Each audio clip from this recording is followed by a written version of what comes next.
Stencils, Stencils, Stencils by Creative Katie, a craft haul video. Take the time to subscribe to my channel. Hit the button in the lower right hand corner. So I went out and I bought a lot of stencils. They're small, they'll fit in my suitcase.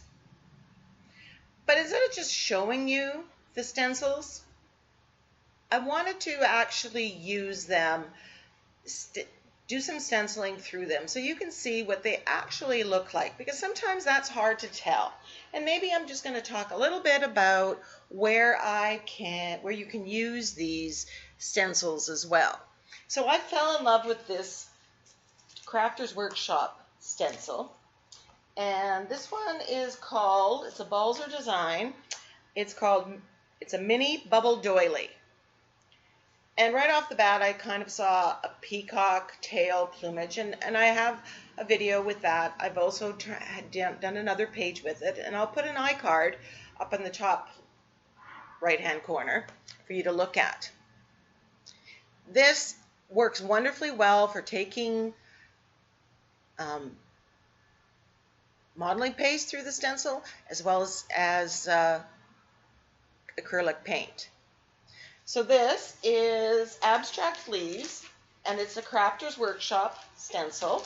I've a long time admired this one, and when I looked at this one, I thought maybe that it would be good for some of the spaces you could be doodling in on it. Here I'm just using the Dilutions paint, the black, with a makeup sponge and stenciling through it.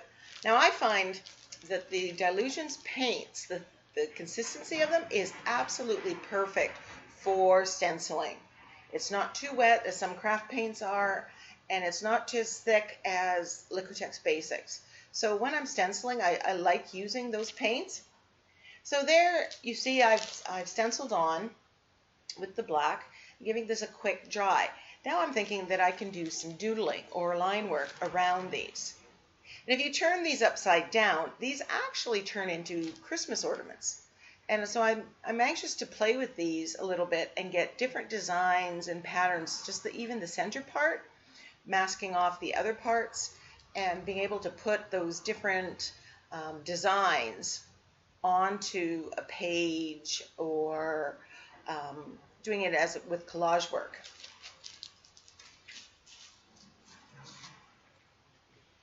So I'm just going over it with my Uniball Signo white. Favorite white pen, if only they made it in permanent. And here I'm going to do just a little bit more doodling. I think this would be nice, just even stenciling this on just onto a white background, just a plain no color background, and doing it in different colors. I think that would be very, very showy. And there, now that I've partially turned this upside down, you can see how it could be a Christmas ornament.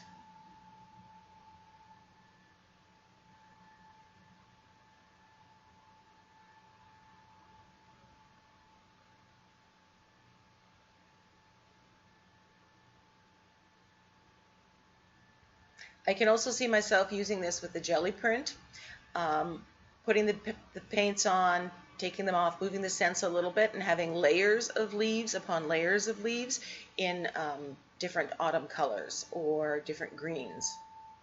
So this stencil is a stencil by Dina Wakley, and it is called Bullseye. And I was automatically drawn to this one. It just, circles appear so much on our art journal page. I'll just give you a sample of how this one looks. And this, when you're adding that little pop of black to a page or a jelly print or card, you can use some of it, all of it. Just works really well.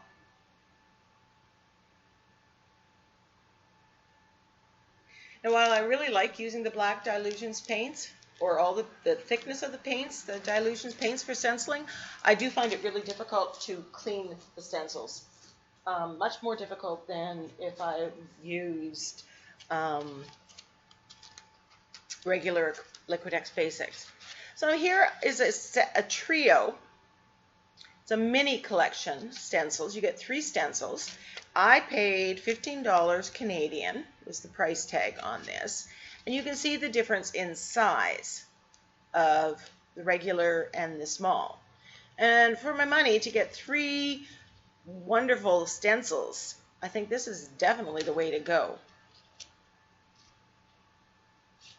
The stencils are firm enough that you can put modeling paste through them, and that's what I'm doing right here. Kind of like this wiry mesh stencil. You're going to see me use all 3 because I want to show you what they look like. Just a reminder, in the description box, I do have all these stencils. I sourced them out of Amazon.com, and the links are there at the bottom if you want to find these. I do check to make sure that they are a reasonable price before I set it as a link. However, things change, so please do your own due diligence when you're selecting them and make sure that there are no hidden shipping costs or that kind of stuff. I love Amazon.com and Amazon.ca, but you have to be smart when you're using it and watch out for changes in price. So here's the second stencil, and I really like this one. This reminds me of somehow trees or feathers on a bird. I can use this, or a lot of texture. If I put this in modeling paste, then put sprays on top of it or Inktense blocks, and it will catch in all the nooks and crannies. And like I'm doing here, you don't have to put the stencil throughout the whole thing. You can make patterns with it. You can use designs. You can use some or all or very little bit of it.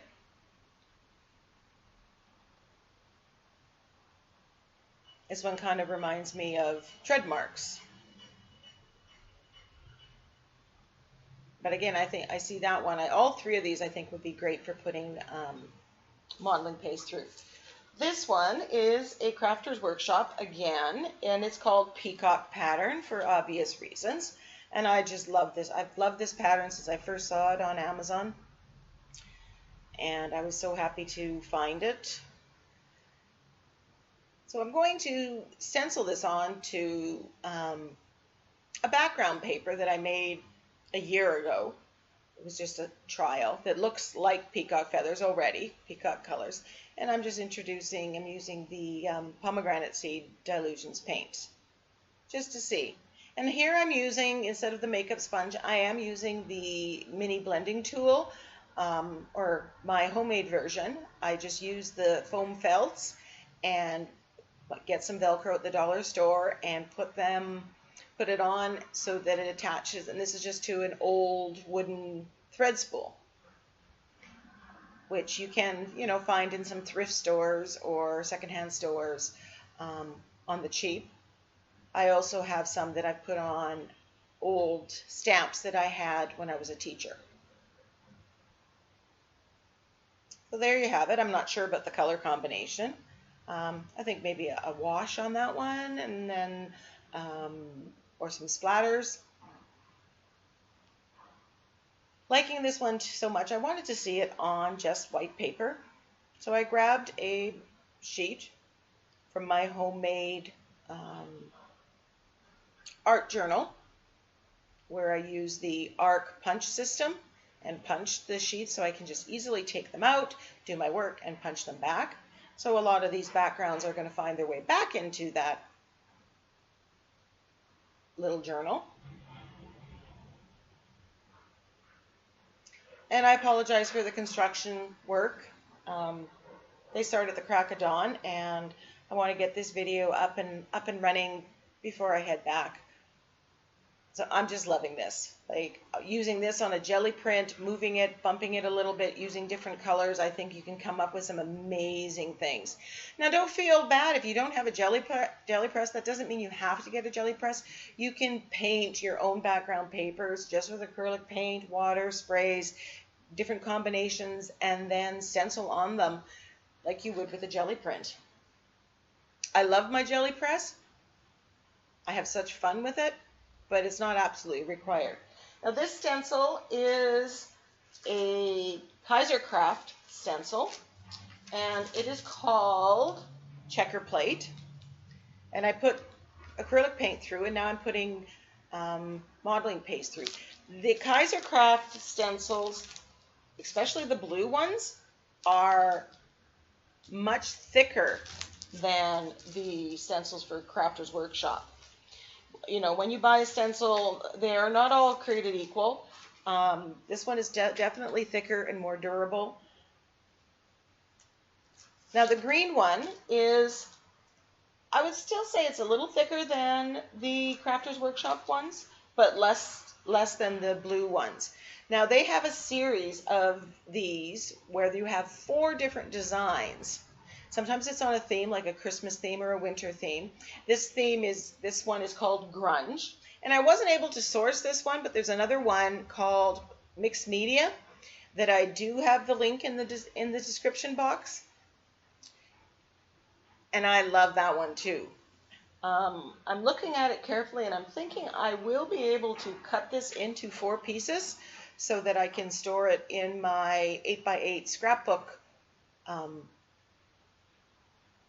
folder. Although with my recent purchases, I may need to buy a second one. So you can see the print of this. I think this would look, again, lovely with modeling paste through it, or on a jelly print, different places on a jelly print, or that little extra stenciling here and there. And when you're doing that, you're very rarely are you doing like a whole big 12 by 12 stencil. So the smaller stencils, I find I use a lot more. They're easier to manipulate on the page. The big stencils I really like when I'm jelly printing, because you put it on and it's the whole thing at one time. And that's the way I like to jelly print. So this is one, the alphabet. I don't have an alphabet or a number one. And so I thought, okay, I can get one in here and play with it. So here we have gears. Now I had bought a full 12 by 12 stencil with gears at the dollar store. That stencil was so thin and there's so much cutout that it's really difficult to do anything beyond stencil through it. If I tried to put modeling paste through it, it would be really, really, really difficult. And already, even after 1 or 2 uses, it's kind of falling apart. So, you know, keep that in mind when you're buying your stencils. Sometimes cheap stencils are just that, cheap stencils. That doesn't mean that you shouldn't buy them. It's just buyer beware, that they may not last as long as some of the others. But this one, you know, even though there's a lot of cutout, you can do that. You can get away with modeling paste and some heavier medium through it. I've added another layer of color here. I've added the teal and then the purple, and I love that color. So that is something to remind yourself and remind me to do when you're stenciling. Use 2 colors or 3 colors and layer them on, and you can get some amazing effects. So this circle one, again, who doesn't love a circle? These are kind of grunge circles, not perfect. You can layer colors on it, get different mixtures on the page. So I hope this was helpful, seeing the stencils in action. Thank you for watching. If you like videos like this, leave me a comment. I don't typically do them, but I could if that's something you'd be interested in. Thank you for watching. See you next time.